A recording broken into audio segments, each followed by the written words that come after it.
نحمدہ ونصلی علی رسولہ الکریم، اما بعد۔ موجودہ دور میں اسلامک میڈیا اور جدید ذرائع ابلاغ کو اسلام کی نشر و اشاعت کے لیے استعمال کرنا وقت کی اہم ترین ضرورت ہے۔ یہ ضرورت صرف اور صرف چند ذہنوں کی خود ساختہ سوچ اور ان کے اپنے ذہنی تصورات کی بنیاد پر نہیں، بلکہ قرآن و حدیث کے مزاج، قرآن و حدیث کے واضح دلائل کی روح سے ایک پورے کا پورا کانسیپٹ طے کیا گیا ہے کہ آج کے دور میں جدید ذرائع ابلاغ، وہ پرنٹ میڈیا ہو، الیکٹرونک میڈیا ہو، سوشل میڈیا ہو، اسے اسلام کی نشر و اشاعت کے لیے استعمال کرنا چاہیے۔ ایک ہے اسلام کی تبلیغ، ایمان، شریعت، قرآن کریم، واعظ و نصیحت اور تزکیہ اور اصلاح نفس، ارشاد کا میدان، اور اس میدان میں اسلام کی تبلیغ اور نشر و اشاعت کے لیے میڈیا کو استعمال کرنا ایک پہلو یہ ہے۔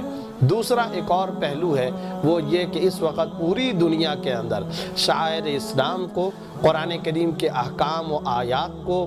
جہاد فی سبیل اللہ کے قرآنی حدیث رسول کے اندر موجود شرعی تصور کو، اسی طریقے سے فرائض اور واجبات دین کو نشانہ بنایا جا رہا ہے، ٹارگٹ کیا جا رہا ہے۔ اغیار تو کر ہی رہے تھے، ان کا تو میدان ہی یہی ہے، معرکہ حق و باطل میں باطل نے اپنا کردار ادا کرنا ہے، وہ ابتدائے آفرینش سے کرتا ہوا چلا آ رہا ہے۔ لیکن دکھ کا مقام، افسوس اور صدمے کا پہلو یہ ہے کہ ان اغیار اور کفار اور اہل باطل کی سازشوں اور ان کی طرف سے میڈیا کے زبردست اور بھرپور استعمال کے بعد ہمارے وہ مسلمان جو سادہ لوح تھے، جن کا دینی علم اتنا زیادہ مضبوط نہیں تھا اور جو اسلام اور دین کے ساتھ امام مسجد کی جمعے کی تقریر کی حد تک تعلق برقرار رکھے ہوئے تھے، وہ جن کا اسلام کے ساتھ صرف اس حد تک تعلق تھا کہ وہ کبھی کبھار مسجد کے اندر چلے جایا کرتے ہیں، کسی اللہ والے کی کوئی بات ان کے دل کے اندر پڑ جایا کرتی ہے، ان کے کانوں کے اندر اذان کی آواز چلی جایا کرتی ہے، مسجد سے کوئی دین کی بات ان کو پہنچ جایا کرتی ہے، کوئی تبلیغ، کوئی دعوت کے میدان، کوئی اللہ والا، کوئی عالم دین سر راہ کہیں مل گیا، ان سے کوئی دین کی بات سن لی۔ ایسے سادہ لوگ مسلمان بھی ایسے اغیار اور اہل باطل کی سازشوں کے اندر آئے ہیں، زہریلے ٹیکے ان کو لگے ہیں اور اس طرح کے انجیکشن ان کو لگائے گئے ہیں کہ اب دین کے بہت سارے احکام ان کی نظروں میں مشکوک ہو گئے ہیں۔ احکام شریعت کو مشکوک بنا دیا جائے، جہاد کا تصور ہو،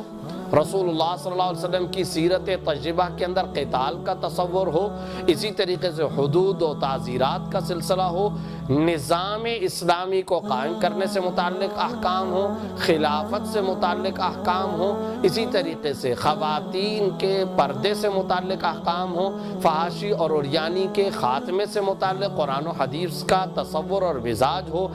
اکانومی اور معیشت کے میدان کے اندر اسلامک اکانومی، اسلامی معاشیات کو روب عمل لانے کا میدان ہو، ان تمام کے تمام شعبہ زندگی کے اندر، ان تمام میدانوں کے اندر اہل باطل کی مخصوص سازشوں کی بنیاد پر سادہ لوگ مسلمانوں کے دل دماغوں کے اندر انتہائی شکوک و شبہات پیدا ہو گئے، اور ان شکوک و شبہات کی وجہ سے ایمان متزلزل ہوتا چلا جا رہا ہے۔ مذبذبین بین ذالک لا الہ الا ولا الہ الا کی تصویر، حقیقت میں یہ آیت اور حقیقت میں یہ تصور اور حقیقت میں یہ اللہ رب العزت کی بات تو منافقین سے متعلق تھی، لیکن انتہائی دکھ کے ساتھ کہنا پڑتا ہے کہ کچھ مسلمانوں کی حالت زار بھی اسی طرح کی بنتی چلی جا رہی ہے۔ جب یہ حالات ہوں اور اسلام کے احکام کو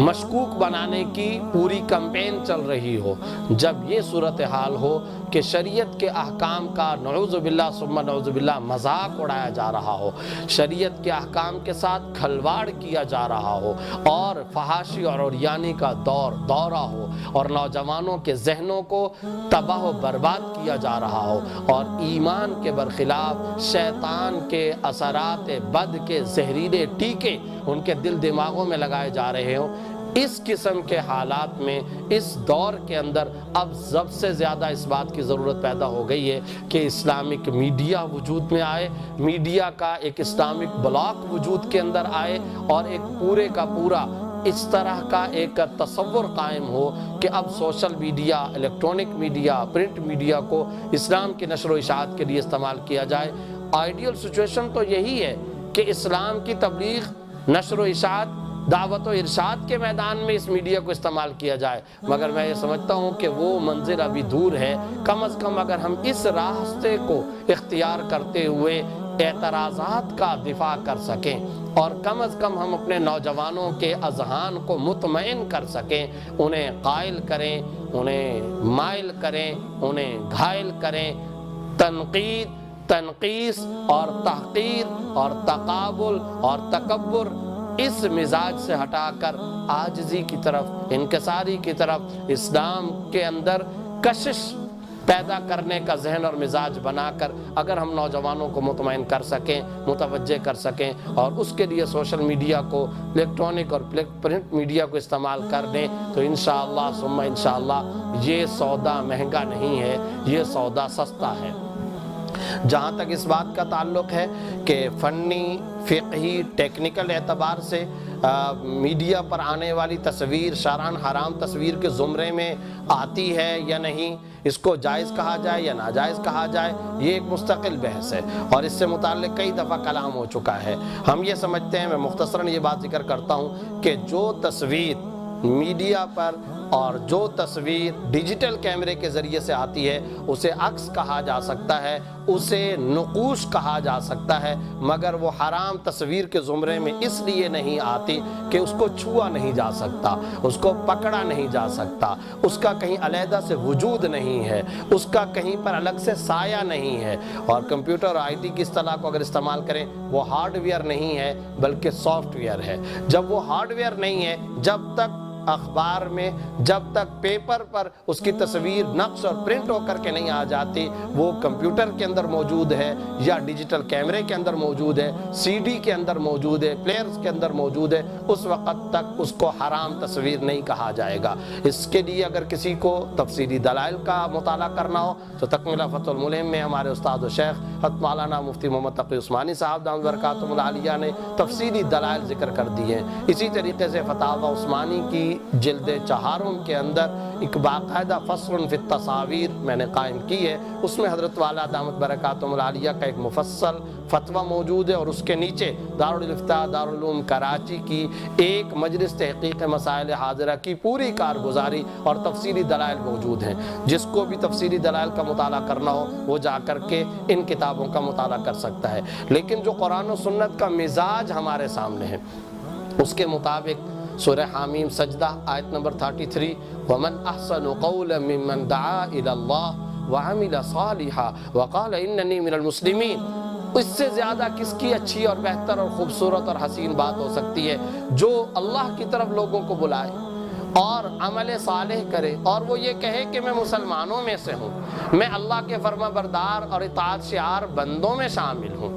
یہاں اللہ رب العزت یہ فرما رہے ہیں دنیا میں سب سے سچی بات اس کی ہے، سب سے اچھی بات اس کی ہے، سب سے بھلی بات اس کی ہے، کیونکہ وہ اللہ کی طرف انسانوں کو بلا رہا ہے۔ تو اگر ان ذرائع ابلاغ کو استعمال کرتے ہوئے اللہ کی طرف انسانوں کو بلایا جائے، اس سے زیادہ بہتر، شاندار، عمدہ اور اعلیٰ کام کیا ہو سکتا ہے۔ اسی طریقے سے اللہ رب العزت نے سورہ نور آیت نمبر 19 کے اندر فرمایا، ان الذین یحبون ان تشیع الفاحشہ، وہ لوگ جو فحاشی اور عریانی کو پھیلانا چاہتے ہیں ان پر اللہ رب العزت کی دنیا اور آخرت کے اندر لعنت ہو۔ یہ اللہ رب العزت فحاشی اور عریانی پھیلانے والے اور اعلیٰ درجے کا قول اختیار کرنے والوں کے درمیان میں خط امتیاز کھینچ رہے ہیں،